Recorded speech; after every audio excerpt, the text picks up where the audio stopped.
सावधान। नमो अरिहंता, नमो सिद्धाणं, नमो आयुर्याणं, नमो वज्रायाणं, नमो लोहे सहस्राणं।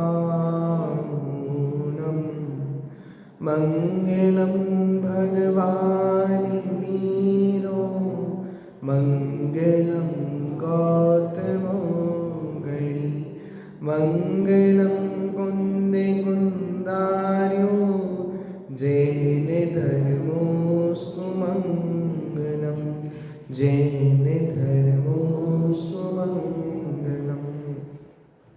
हमारी चर्चा आचार्य बादीव सिंह सूरीकृत श्री छत्र चूड़ामणि ग्रंथ पर चल रही है, जिसमें जीवनधर कुमार की कथा है, जीवनधर स्वामी की कथा है। कल अपन ने देखा था जो आर्यनंदी गुरु थे वह जीवनधर कुमार को शिक्षा पूर्ण होने पर कुछ जीवन जीने की शिक्षा दे रहे थे कि राज्य करना तो कैसे करना, कैसे जीवन में सज्जन पुरुषों की संगति करना, दुर्जनों से दूर रहना, सज्जनों के वचन अमृत के समान होते हैं। इस तरह अपन कुछ नीति देंगे। अब एक और नीति है, अविकारी रहना ही योग्य है। चलो देखो पढ़ते हैं। श्लोक क्रमांक है 52। यौवनं सत्त्वमैश्वर्य मेकेकं च विकारकृत, संभायो न किं कुर्यात् विकारोस्तु तैरपि। जब युवावस्था, बल, शरीर सामर्थ्य और ईश्वरता अर्थात प्रभुता पृथक पृथक विकार भावों को करने वाली है, तो उनका समूह किस अनर्थ कार्य को नहीं करेगा, करेगा ही। इसलिए इन तीनों से भी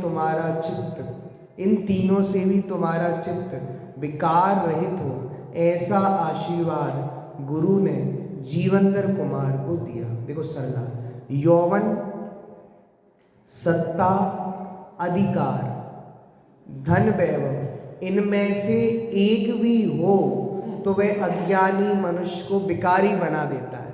या तो जवानी हो, या अधिकार हो, या धन वैभव, ये तीन चीजें जिसके पास हैं वो नियम से व्यक्ति को विकारी बना देंगे। समझ में आ रहा है? मतलब विकार उत्पन्न करा देंगे। तीन चीजें, यौवन, सत्ता, वैभव। देखो फिर इन सब का समूह मनुष्य को विकारी क्यों नहीं बनाएगा? जब एक ही चीज विकारी बनाने में समर्थ है, जब तीनों ही चीज किसी के पास हो तो वो क्यों नहीं विकारी बनाएंगी? तुम जब राज्य करोगे तो युवा भी होगे, राज्य अधिकार को प्राप्त करोगे तो राजा भी बनोगे, और धन वैभव तो राजा के पास होता ही है। जब तीनों चीज तुम्हें मिलेंगी तो तुमको अवश्य ही विकार उत्पन्न करेंगी। किंतु ऐसे निमित्त मिलने पर भी अविकारी रहना ही सज्जनों के लिए योग्य है। अविकारी का मतलब जैसे भरत चक्रवर्ती 6 खंड के बीच में रहते हुए भी उससे भिन्न रहते थे, जैसे जलते भिन्न कमल है। तुम इन तीन चीजें मिले तब भी विकारी मत होना, मतलब इनसे जुड़ान नहीं करना।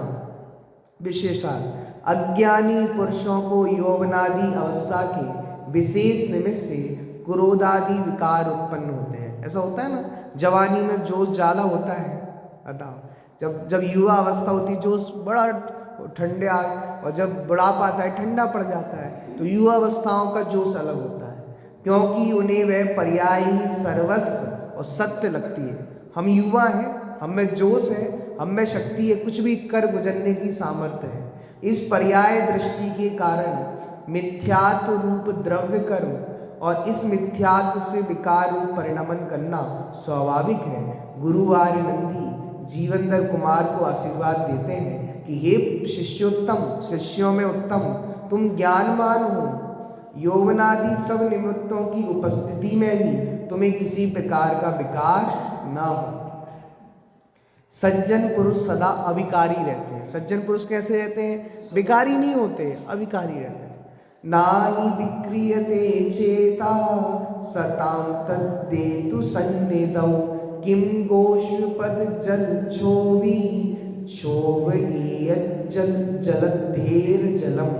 निश्चय से सज्जन पुरुषों का चित्त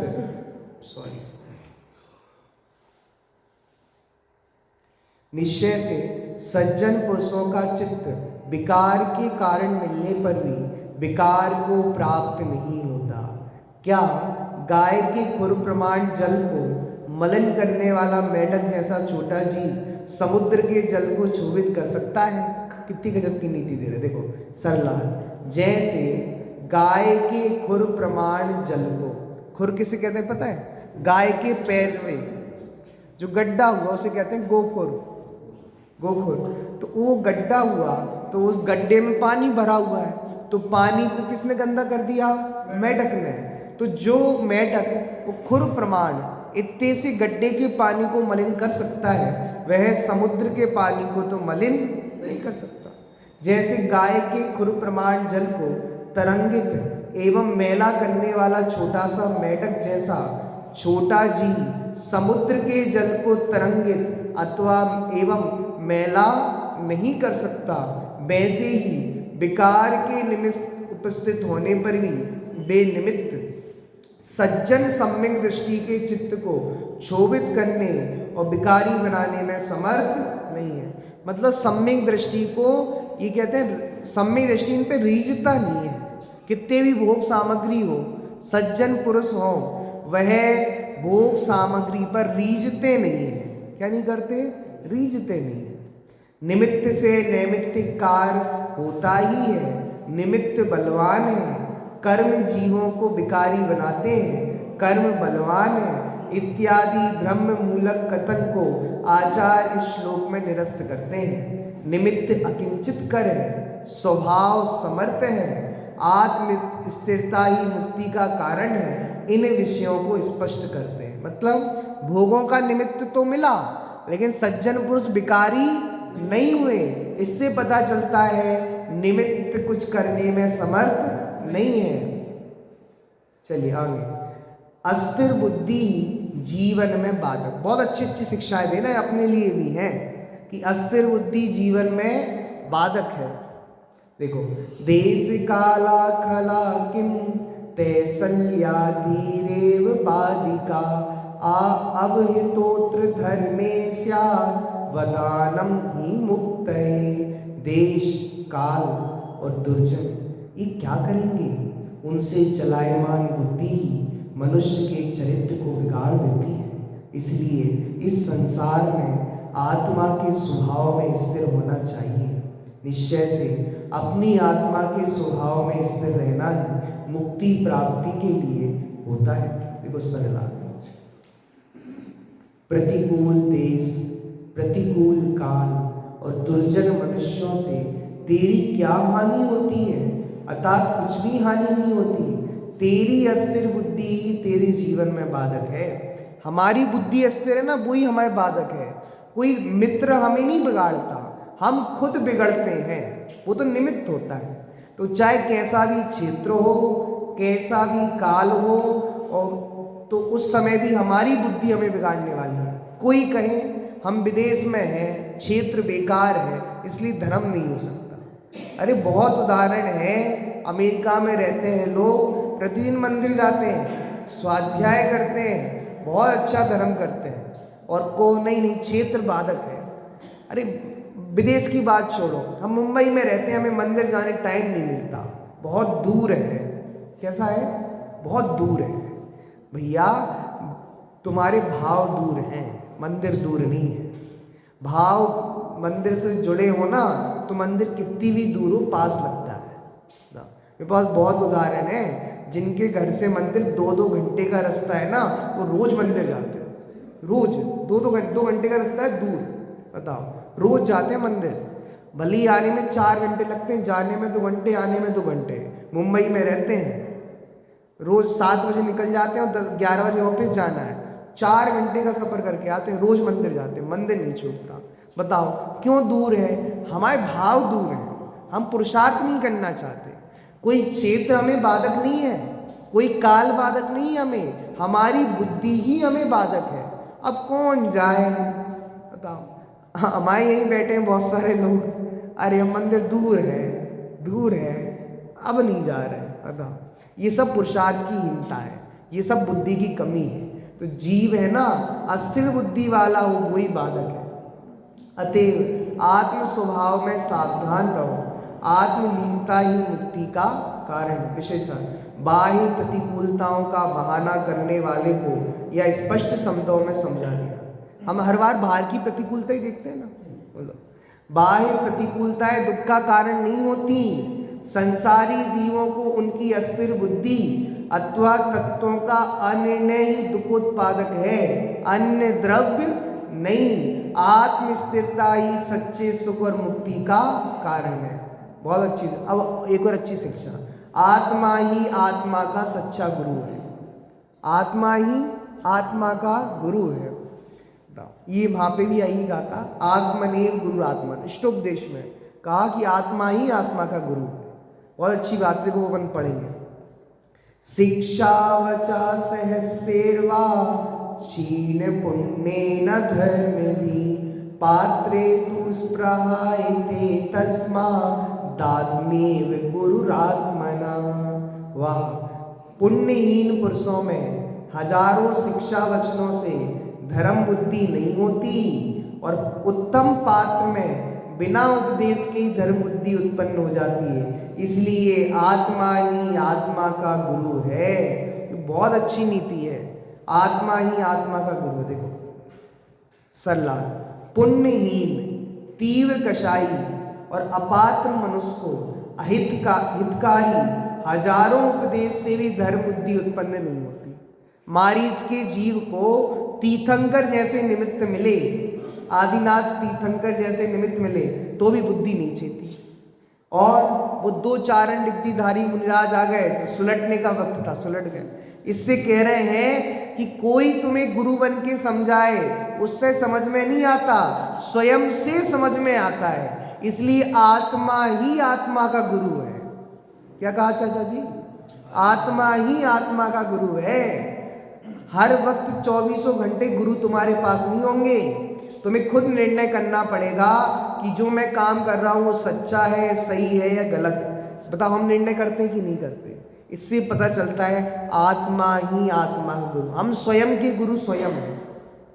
बताओ आगे, किंतु पात्र मनुष्यों को उपदेश के बिना भी धर्म बुद्धि बढ़ती है। वास्तविकता इसका मतलब आत्मा ही आत्मा का गुरु है। वास्तविकता से देखा जाए तो आत्मा ही आत्मा का सच्चा गुरु है। उपदेश आदि बाह्य साधन पात्र जीवों को ही धर्म परिणति के लिए निमित्त कारण सिद्ध होते हैं। किसको? पात्र जीवी चेतते हैं, अपात्र हो तो चेतता ही नहीं है। इस श्लोक के द्वारा निमित्त अकिंचित करें, ये विषय स्पष्ट होता है। स्वयं कार्य रूप परिणमने वाला उपादान कारण ही सच्चा कारण है। कार्य तो उपादान में उपादान से ही होता है, पर वहां निमित्त उपस्थित अवश्य रहता है। कार्य तो किससे होता है? महावीर भगवान के जीव को शेर की पर्याय में जो सम्यक दर्शन हुआ तो वो दो मुनिराजों ने कराया, स्वयं से हुआ। और निमित्त तो उपस्थित रहता है। जब सम्यक दर्शन हुआ तो दो चारण निधिधारी मुनिराज वहां उपस्थित थे, इसलिए निमित्त थे। लेकिन सम्यक दर्शन तो हुआ तो स्वयं से ही हुआ, स्वयं ने ही किया, क्योंकि आत्मा ही आत्मा का गुरु होता है, अन्य कोई कुछ करने वाला नहीं होता। आपने कोई नियम ले लिया, मान लो गुरु से आपने कोई नियम ले लिया, अब 24 घंटे गुरु तो आपके पास है नहीं, और कभी ऐसे प्रसंग बनेंगे कि आपका नियम तोड़ने के मन हो सकता है, नियम भंग करने का मन। उस समय आपको अपने को संबोधन देना है कि सुनो, हमने जो नियम लिया है देवशास गुरु की सन्निधि में, उस नियम तोड़ने का बहुत बुरा फल होता है। बताओ उस समय कौन समझाने वाला होगा? कोई समझाने वाला नहीं होगा, स्वयं को खुद से समझना पड़ेगा। इसलिए बहुत अच्छी युक्ति है, आत्मा ही आत्मा का गुरु है। इसी दूसरे शब्दों में कहो तो हम स्वयं स्वयं के गुरु हैं। किसके हैं? हम स्वयं के गुरु स्वयं हैं। बताओ कितने ही मुनिराज बताओ अपने आप को संबोधन देते हैं। मतलब कभी कभी हमें जैन धर्म से आस्था उठने लगे तो स्वयं ही स्थितिकरण करना स्वयं का कि अरे जैन दर्शन ही सच्चा दर्शन है, मेरी आस्था क्यों हट रही है इससे, क्यों मुझे इतनी शंकाएं हो रही हैं।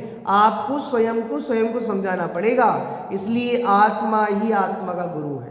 बहुत प्रसंग बनेंगे जीवन में कि कोई समझाए समझ में नहीं आएगा, स्वयं समझोगे तभी समझ में आएगा। बताओ सम्यक दर्शन कब होगा? जहां आपको जिनवाणी हम सुना रहे हैं आप पढ़ के गए, नहीं है सम्यक दर्शन गारंटी। जब आप खुद तत्व निर्णय करोगे हाँ कि जो जीव तत्व का स्वरूप शास्त्रों में बताया है वो ऐसा ही है, अजीव का ऐसे ही है, जब स्वयं ही उसका निर्णय करोगे तभी आपको सम्यक दर्शन होगा। इसलिए आत्मा ही आत्मा का गुरु है। देखो यही वस्तु स्वरूप एवं त्रिकाल अबाधित सत्य है। इसको जीवन में गांठ बांध लेना, आत्मने गुरुरात्मना। देखो धन से उन्मत्त जीवों का स्वरूप, बहुत अच्छी नीति दे रहे हैं, जीवनधर कुमार को समझा रहे हैं। तुम्हें पैसा मिले तो तुम उन्मत्त मत हो जाना, घमंडी मत हो जाना। सुबह कहा था ना, क्या कहा था? नरक की साई है बड़ाई 2 दिन की। पैसा मिले तो घमंडी मत हो जाना, अभिमानी मत हो जाना कि मेरे पास पैसा आ गया। ये नरक की साई है बड़ाई 2 दिन की, नरक की साई है। अगर तुम्हें बड़ाई लग रही मैं पैसे वाला, मैं करोड़पति, मैं लखपति, ये नरक की साई है। तो देखो पैसे मिलने पर क्या करना, पैसे से उन्मत्त जीव का स्वरूप कैसा है? ना शृण्वन्ति न बुध्यन्ति ना प्रयायन्ति च सत्पथं प्रयान्तोऽपि न कर्यान्तं धनान्धा इति चिन्तिताम्। कितने अंधे देख लिए अपन ने? सबसे पहले कौन सा अंधा देखा था? कामांध। सत्यंदर कौन थे? कामांध। फिर दूसरा अंधा देखा था भी क्रोधांध। अब तीसरा अंधा धनांध। कितने अंधे हो गए? हमने तो यही सुना था अंधा एक ही होता है जिसकी 2 आंखें नहीं है। ये कौन कौन से अंधे लिख रहे हैं? पहला कामांध कौन थे? सत्यंदर राजा। क्रोधांध कौन था? जीवनधर कुमार। गुस्सा आ गया था गुरु की बात सुनकर, अरे वही काष्ठांगार है जिसने मेरे पिता को मारा, बदला लेके रहूंगा, गुस्से में आ गया। तो किस में अंधा हो गया? क्रोध में। और अब जो धन से अंधे हैं अब उनकी दशा, धन से अंधे पुरुष आत्मा की उन्नति के सच्चे मार्ग को ना तो सुनते हैं, मान बताएं क्रोध अंधा होता है, मान बहरा होता है। चाचा जी क्या कहा? क्रोध अंधा होता है और मान में कोई किसी की नहीं सुनता। जब अभिमान चढ़ता है ना, अच्छे समझाने लगे, कोई किसी की नहीं सुनता। रावण को विभीषण ने बहुत समझाया था कि सुन लो बेटा, अच्छा नहीं कर रहे तुम, सीता जी को छोड़ दो, लेकिन नहीं सुनी रावण ने, क्योंकि कौन था? मानी था, घमंडी था। घमंडी व्यक्ति कोई नहीं सोचता, अरे हम सब कर लेंगे, मैं त्रिखंडाधिपति हूँ, मेरे से बड़ा हो गया क्या राम और लक्ष्मण, मैं 3 खंडों को जीतने वाला हूँ, सब मेरे बस में है, ये क्या जाने। बताओ, तो ऐसा घमंड जब चढ़ा हो, मानी व्यक्ति किसी की नहीं सुनता। देखो मानी व्यक्ति धर्मात्माओं की भी नहीं सुनता, धर्म भी नहीं सुनता, ना जानते हैं और ना उस पर चलते, ना धर्म को सुनते हैं, ना जानते हैं और ना उस पर। धर्म करना भी है, धर्म लो ले जाओ, 1 लाख रुपए 2 लाख रुपए सब देने को तैयार है, लेकिन धर्म सुनने को तैयार नहीं। प्रवचन और बनाना है हमें, ले जाओ, कितने लिख दें, दे देंगे, सुनने टाइम नहीं। था कदाचित सतपथ पर चले तो भी कार के अंत तक नहीं पहुंचते, ऐसा धनिक पुरुषों के विषय में तुम विचार करो। शल्लाल, धन मद से उन्मत्त अंध व्यक्ति कल्याणकारी आत्मोन्नति के यथार्थ मार्ग उपाय को ना तो सुनते हैं, ना जानते हैं, ना सन्मार्ग पर चलते ही हैं। यदि कदाचित सन्मार्ग पर चले तो ही बीच में रुक जाते हैं, पूर्णता तक नहीं पहुंच पाते। इसलिए हे कुमार, तुम्हें धनांध पुरुषों के विषय में ऐसा विचार करना चाहिए। धन से अंधे मत बनना, पैसा खूब मिले पर क्या नहीं बनना, धन में अंधे मत हो जाना, पैसे में सब भूल मत जाना। विशेषात किसी भी अनुकूल या प्रतिकूल पर्याय रूपी जीव अपने को मान लेता है तो भी उसे अंध ही कहते हैं। गुरु आर्यनंदी जीवनधर कुमार को मार्गदर्शन करते हुए कहते हैं, हे कुमार, तुम अपने जीवन में किसी प्रकार से अंध मत बनना, तुम्हें सभी प्रकार की अनुकूलताएं मिल चुकी हैं, अतः तुम्हारा जीवन आदर्श बने, यही हमारा अंतिम उपदेश और आशीर्वाद है। अब कथा अपनी फिर से प्रारंभ होती है, अभी तो थोड़ा ब्रेक लगा था। अब गुरु आर्यनंदी वन की ओर जाते हैं। कहाँ जा रहे हैं? सब पढ़ा दिया, शिक्षा दे दी, अब वन की ओर। अब देखो एक खास बात पता चलेगी अपन को। कृष्यम सा तप से गता प्राण प्रयाण वेलाया नाही लोके प्रतिक्रिया। बहुत अच्छी नीति है। देखो, इस प्रकार उन जीवनधर कुमार को उपदेश रूप आशीर्वाद देकर, क्या कहा कर? उपदेश रूप आशीर्वाद, उपदेश रूप आशीर्वाद दिया था, हाथ वाला नहीं दिया। लाओ हम तुम्हारे ऊपर वो रख दे रहे, धन हो गए तुम भैया, उनने हमारे ऊपर वो रख दी। बताओ, धन हो गए, अब तो कहना ही क्या। बताओ, धन है लो, और तुम धन नहीं हो गए। बताओ, अरे ऐसे आशीर्वाद नहीं, उपदेश रूप आशीर्वाद देना चाहिए। सीखो आर्यनंदी गुरु से, किसी को आशीर्वाद दो तो कौन सा आशीर्वाद देना? उपदेश रूप आशीर्वाद देना।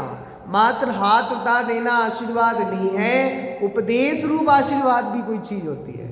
देखो, और विश्वास दिलाकर वे जीवनधर कुमार के गुरु आर्यनंदी पूर्व की भांति कठोर तप करने के लिए चले गए।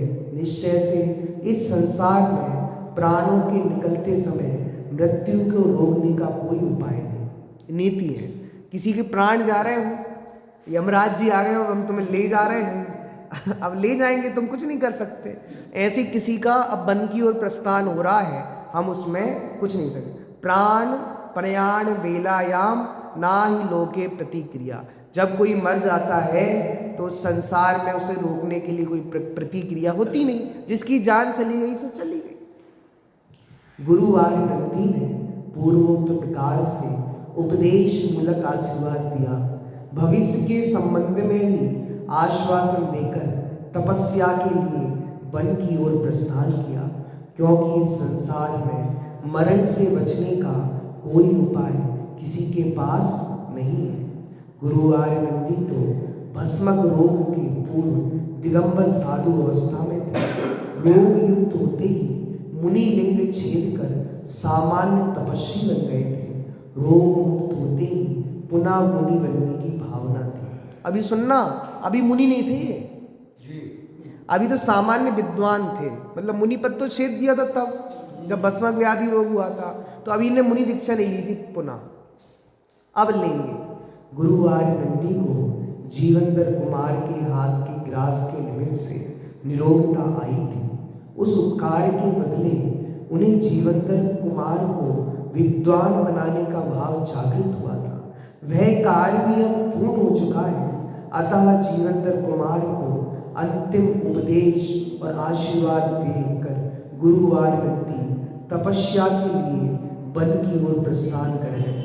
गुरु आर्यनंदी मुनिराज को मुक्ति की प्राप्ति, अतः उपदेश देकर मुक्ति की प्राप्ति हो रही है। प्रवज्या तपः सत्या नित्यमानंद व्रजत निष्प्रत्युवाई सामग्री नियतम कार्यकारिणी। देखो, बहुत अच्छी अच्छी नीति आ रही है। तदनंतर फिर दीक्षा लेकर, क्या कर इसका मतलब अभी मुनि नहीं थे, अभी तो सामान्य मुनिपना छोड़कर सामान्य सन्यासी थे, श्रावक थे। समझ में आई? अब उन्होंने मुनि दीक्षा ली और सम्मी दर्शन साथ हो और पंचम स्थान वृत्ति हो सकते हैं। तपश्रण की सामर्थ्य से शाश्वत आनंद रूपी मोक्ष को प्राप्त किया।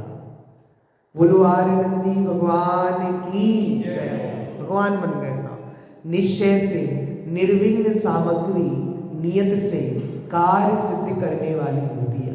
मतलब निर्विघ्न सामग्री हो तो नियम से कार्य करती है। मोक्ष का असली कारण तो क्या है? रत्नत्रय। क्या कहा? रत्नत्रय। पंडित टोडामल जी ने 3 कारण बताए मोक्षनाथ का से। कुछ ऐसे कारण होते हैं इनके बिना तो मुक्ति होती ही नहीं है, लेकिन वो हो तो मुक्ति की गारंटी नहीं है। हो भी सकती है, नहीं है। ऐसा कहा उन्होंने कि कुछ ऐसे कारण होते हैं जिनके बिना मुक्ति होती नहीं है। अगर वो हो तो मुक्ति हो भी सकती है और नहीं हो सकती। ऐसा कौन सा काम है? मुनि बना। जिनको मोक्ष जाना है, बिना मुनि बने तो मोक्ष होता, और मुनि बन गए तो मोक्ष हो ही जाएगा, ये भी नहीं।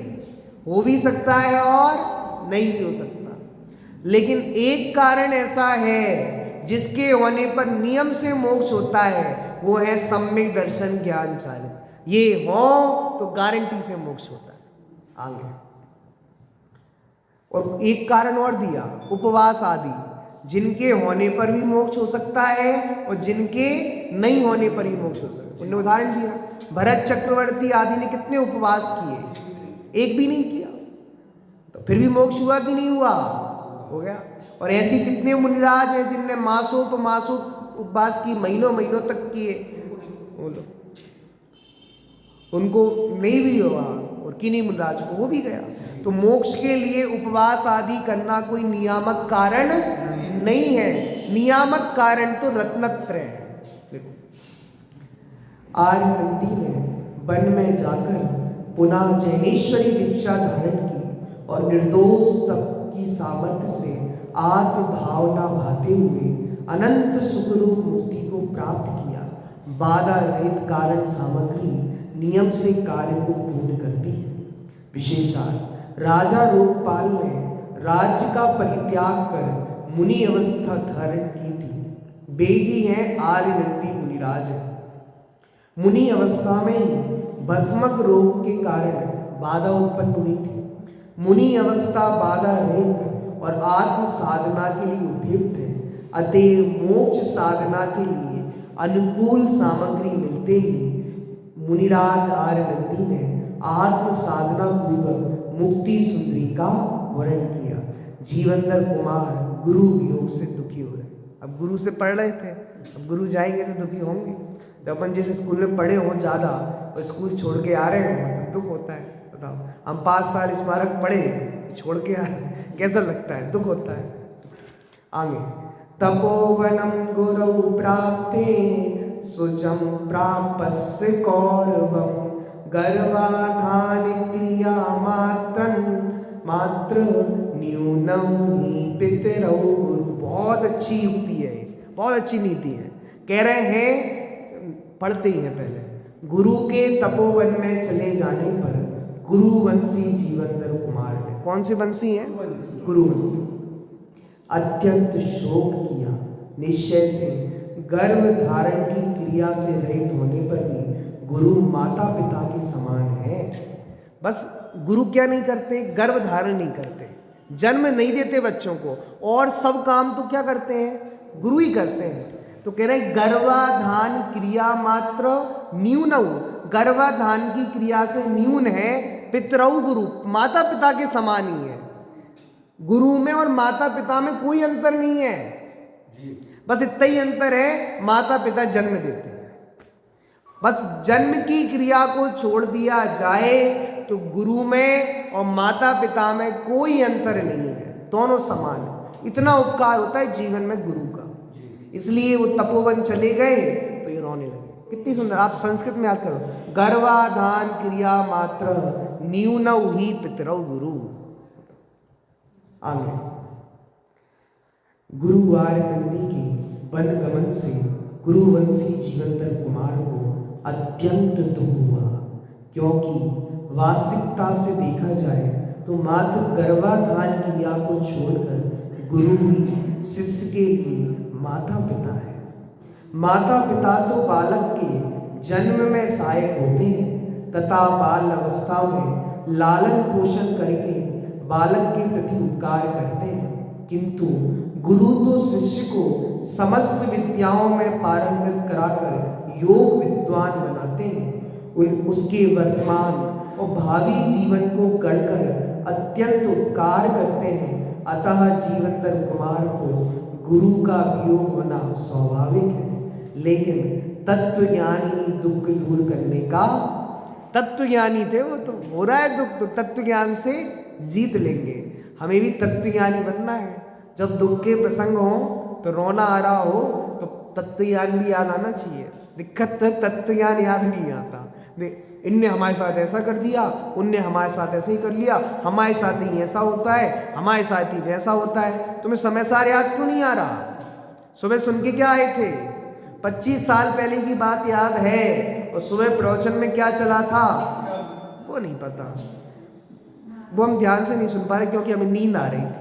हमें पता ही था तुम नींद ही लेोगे। बोलो, तत्व ज्ञान जले नाता शोकाग्निम निर्पापयत शेते जागृति किमनु स्या दात पार्ति कदाचिना। तरंतर जीवनधर कुमार ने तत्व ज्ञान रूपी जल से, कौन से जल से? गुरु के वियोग जन शोक रूपी अग्नि को दूर किया। जब जब शोक हो, दुख हो, दुख की अग्नि जल रही हो तो कौन सा पानी डालो? तत्व ज्ञान रूपी जल डालो। शीत के जागृत होने पर क्या गर्मी के आतप का दुख कभी हो सकता है? जब सर्दियां स्टार्ट हो गई हो तो गर्मी का दुख हो सकता है? हो ही नहीं सकता। क्या हो गया?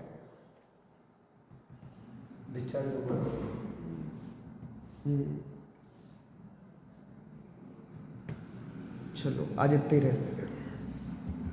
तो इतनी सुंदर नीति थी कि वो दुखी हो रहे थे गुरु के वियोग के जाने पर, लेकिन जब तत्व ज्ञान साथ था तो उन्हें अपने को समझाया और शोक रूपी अग्नि को तत्व ज्ञान रूपी जल से बुझा दिया। और आगे की चर्चा अपन अब कर लें। सहजानंद